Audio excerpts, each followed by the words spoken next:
Dr. Ken Landa. Let's talk about binge eating disorder, or B.E.D. According to researchers at Columbia University, this condition is rampant in our society. It affects 1 to 5% of the population, with women being more affected than men. It occurs about 1.5% of adolescents, or about 3 million people in the United States have this disorder that's being championed right now by Monica Seles, the tennis player. It was originally described in 1959 by Dr. Albert Stunkard, who's a famous psychiatrist. Then nobody thought about it much until it was revived in 1990 by Dr. Robert Spitzer. It was included in the 1994 Manual of Psychiatric Disorders for the first time. It was considered an eating disorder not otherwise specified. After 1,000 studies, and it got its name as binge eating disorder. Then it was included in the 2013 Manual of Psychiatric Disorders. How do we define it? It's one of those nebulous kind of conditions.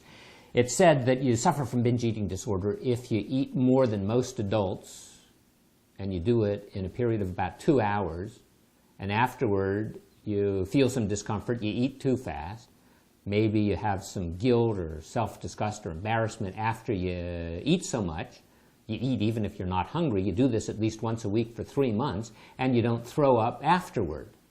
Well, there's a drug behind it. You can always believe when there's a disorder, there's going to be a drug, and in this case, it's Vyvanse. It's lisdexamphetamine, so it's a prodrug. It's broken down in the body to an amphetamine.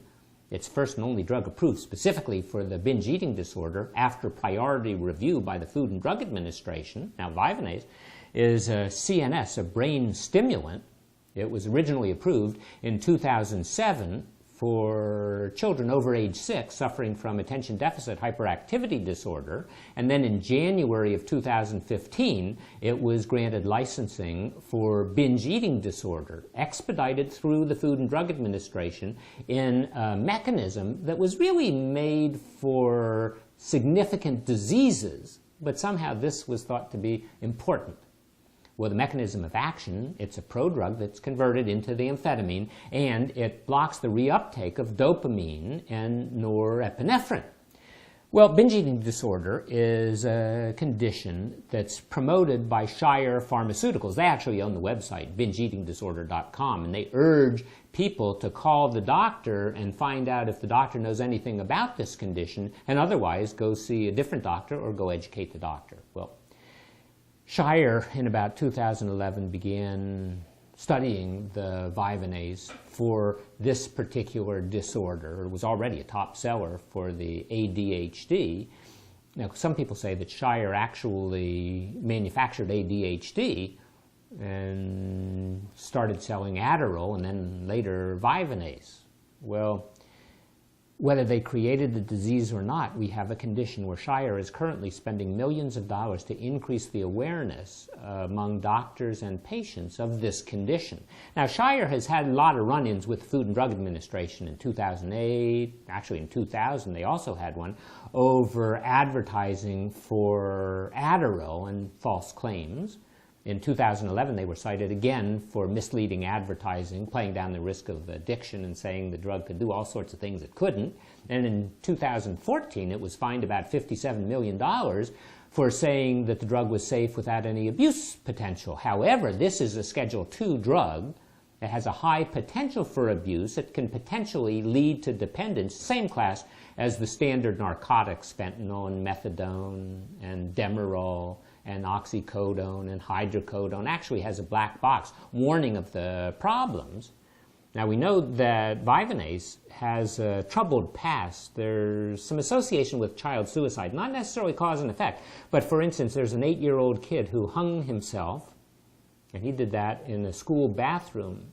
He was found to have amphetamines in his bloodstream. At least 2 others also in the same kind of family. Actually, between 2007 and 2010, there were about 130 reports to the Food and Drug Administration of Vyvanse being associated somehow with suicide or suicidal ideation. And actually, there were about 37 kids less than age 10 who contemplated suicide, and the thought is that they were related to this Vyvanse.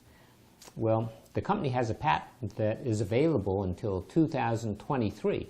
The drug came out with 2 studies backing its use.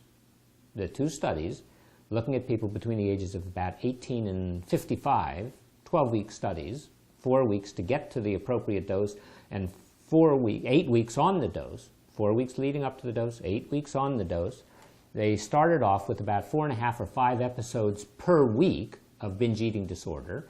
On simple placebo therapy, it was reduced by about 2.5.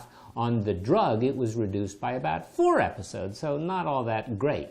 We do know that the drug is not supposedly marketed as a weight loss product, although amphetamines certainly were once upon a time, and we know that somewhere between 60 and 80% of the people who have binge eating disorder are indeed overweight. Now, there was a study in the Journal of the American Medical Association Psychiatry Journal called JMA Psychiatry in March of 2015. It was funded by, it was prepared by, reviewed by, and approved by Shire Pharmaceuticals. And what they did is they looked at about 260 people, and they divided them into 4 groups of approximately 60.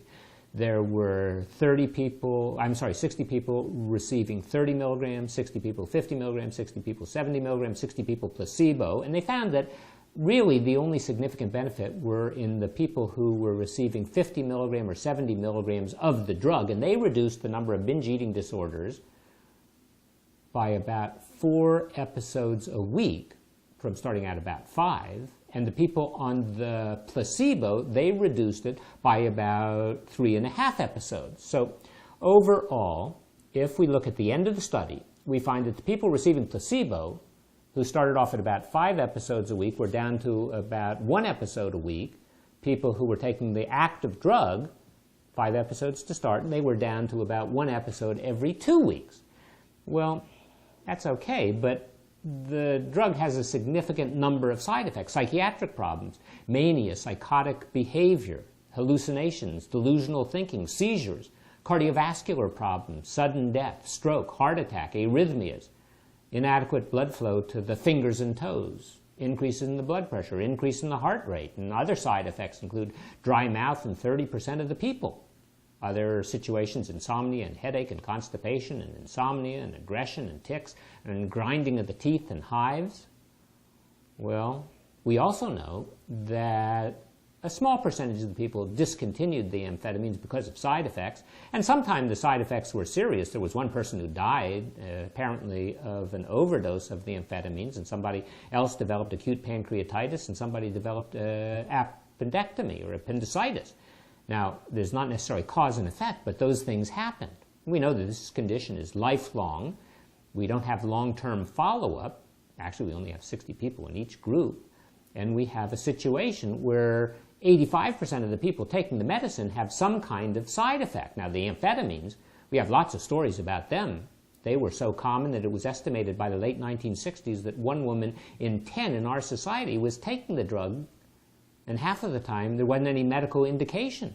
We know the drug has a very high likelihood of abuse, and we know that we have other treatments, other far safer treatments for the binge eating disorder. We have psychological treatments, we have cognitive behavioral therapy, we have interpersonal therapy, and we have drug therapy. We have drugs that weren't specifically indicated for the problem, but we have the antidepressants, the Paxil, the Prozac, the Zoloft, the tricyclic antidepressants. We have some anti-epileptic medicines like the topiramate.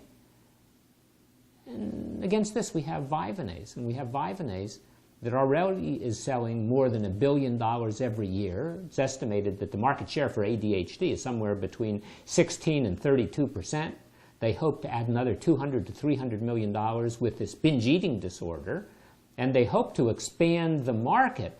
They hope to test the drug for schizophrenia and depression and menopausal symptoms, and even for attention deficit hyperactivity disorder in children who are 5 years old. Now, I propose to you that this is probably a dangerous drug and probably shouldn't be used. And as a matter of fact, the drug is very expensive. Actually, Vyvanse costs about $10 a pill, $10 a day. Do we need it? Is it appropriate? And actually, is binge eating disorder one of those made-up disorders made up by a drug company that has a pill to sell and is looking for some kind of a condition? 1 to 5% of the general population. Is it as common as rheumatoid arthritis? Is it as common as psoriasis? I don't think so. Anyway, I'm Dr. Ken Landau. Thanks for watching.